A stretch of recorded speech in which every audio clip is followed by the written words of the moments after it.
Good morning बच्चों। बेटा एक बार फिर स्वागत है आपका नई क्लास में। कल हमने क्वेश्चन किया था सिक्स आइसोमेट्रिक, आइसोटोनिक और आइसोकाइनेटिक इन व्यायाम के बारे में। आज हमारा सेवंथ क्वेश्चन है अनुकूलन के शरीर पर पड़ने वाले प्रभाव बताइए। जो हम हमारे शरीर पर जो व्यायाम करते हैं, जो गर्माना या कूलिंग डाउन था, उसका हमारे शरीर पर क्या प्रभाव पड़ता है, इसके बारे में इस क्वेश्चन में पूछा गया है। तो ये शुरू करते हैं अपना क्वेश्चन। अनुकूलन के शरीर पर दो प्रकार के प्रभाव पड़ते हैं। पहला कौन सा है? शारीरिक क्रियात्मक प्रभाव। दूसरा कौन सा है? मनोवैज्ञानिक प्रभाव। ये दो प्रभाव हमारे शरीर पर पड़ते हैं अनुकूलन के। तो इसमें जो पहला हेडिंग है हमारा शरीर क्रियात्मक प्रभाव, तो इसमें भी कई अलग अलग हेडिंग हैं। जैसे पहला हेडिंग है रक्त संचार पर प्रभाव। तो रक्त संचार आवश्यकता अनुसार बढ़ता है, यानी जो हमारा ब्लड का सर्कुलेशन है हमारे शरीर में, हमारी नसों में, उसका संचार आवश्यकता अनुसार बढ़ता रहता है कि जितना हमारे शरीर को चाहिए उतना ही यह बढ़ता रहता है। दूसरा है मांसपेशियों के अनुकूलन होना, मांसपेशियों में अनुकूलन होना। मांसपेशियों में अनुकूलन हो जाता है और वे अर्ध तनाव की स्थिति में रहने लगती हैं। यानी आज जैसे हमें एक गेम के अकॉर्डिंग हमारे शरीर की जो मांसपेशियां चाहिए, उसके लिए वो आधी तैयार रहती हैं और थोड़ा सा वार्मिंग अप करने के बाद वो पूरी तैयार हो जाती हैं, जिस भी हम गेम में किसी क्रिया में पार्टिसिपेट करने जाते हैं।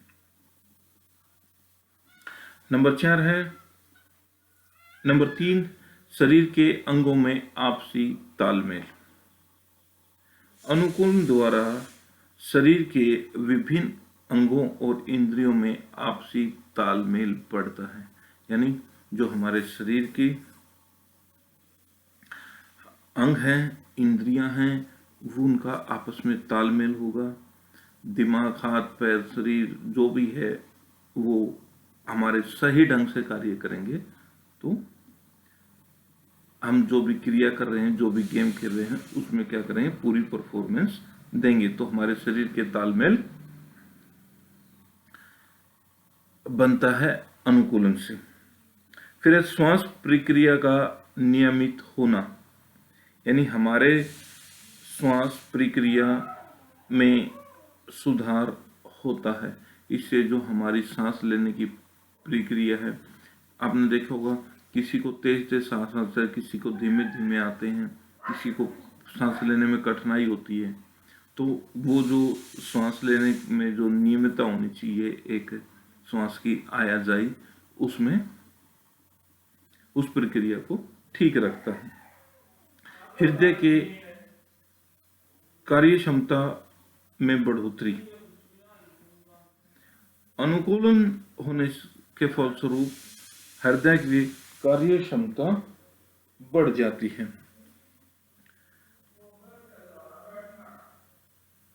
नंबर 6 पॉइंट है मांसपेशियों में परिवर्तन। अनुकूलन के फलस्वरूप मांसपेशियों में ग्लूकोज तथा क्रिएटिन की मात्रा बढ़ जाती है।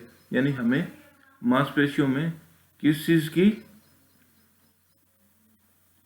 ग्लूकोज की, और जो हमारे कार्य करने की क्षमता जो हमारे मांसपेशियां हमारे शरीर को देती है, वो बढ़ जाती है। नाड़ी संस्थान पर प्रभाव। अनुकूलन के फलस्वरूप कार्य करते समय नाड़ी संस्थान सूक्ष्म अंगों पर कम बोझ देता है, जिस कारण विशेष ध्यान देना पड़ता है और अधिकांश कार्य हो जाते हैं। यानी जो हमारी नाड़ी संस्थान है उस पे जो हमारे सूक्ष्म अंग हैं उन पर प्रभाव डालता है। तो जब हमारे सभी अंग अच्छे ढंग से कार्य करेंगे, कोई भी अंग चाहे सूक्ष्म है चाहे बड़ा अंग है छोटा अंग है, जो सभी कार्यरत होंगे तो अच्छे से हमारा प्रभाव होगा, जो भी हम कार्य करेंगे वो सशक्त होगा। नंबर 8 पॉइंट है कार्य कुशलता में वृद्धि। हमारी जो कार्य करने की क्षमता है वो क्या होगी, उसमें वृद्धि होगी, बढ़ोतरी होगी। किसी कार्य विशेष का आरंभ की अपेक्षा ऑक्सीजन की कम मात्रा की आवश्यकता पड़ती है, यानी उसकी कम मात्रा की आवश्यकता हमें ऑक्सीजन की पड़ती है। जो हम जैसे हम कोई भी कार्य करते हैं, शरीर थकावट होता है, सांस लेने में हमें ज़्यादा वो करनी पड़ती है, तो शरीर को क्या होती है, ऑक्सीजन की ज़्यादा ज़रूरत होती है। तो जो हमारा शरीर अनुकूलन होगा तो हमें ऑक्सीजन की भी आवश्यकता अधिक नहीं होगी, शरीर अपने आप ऑक्सीजन की पूर्ति को पूरी करेगा और हमारी कार्य कुशलता में वृद्धि होगी। तो ये तो था हमारा शारीरिक क्रियात्मक प्रभाव। अब है मनोवैज्ञानिक प्रभाव। मनोवैज्ञानिक है आत्मविश्वास में वृद्धि, इसका पहला हेडिंग है। अनुकूलन के कारण खिलाड़ी का आत्मविश्वास बढ़ जाता है और उसके खेल का अच्छा प्रदर्शन होता है। यानी जिसका आत्मविश्वास बढ़ गया वो हमेशा प्रदर्शन अपना अच्छा करेगा।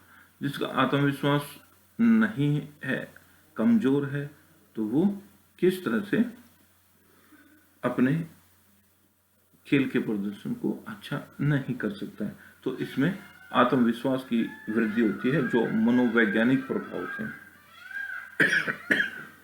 नंबर चिंता और भय से मुक्ति। नंबर 2 पॉइंट है अनुकूलन के फलस्वरूप खिलाड़ी चिंता और भय की भावना से मुक्त हो जाता है। यानी उसको ना कोई चिंता रहती ना कोई भय रहता।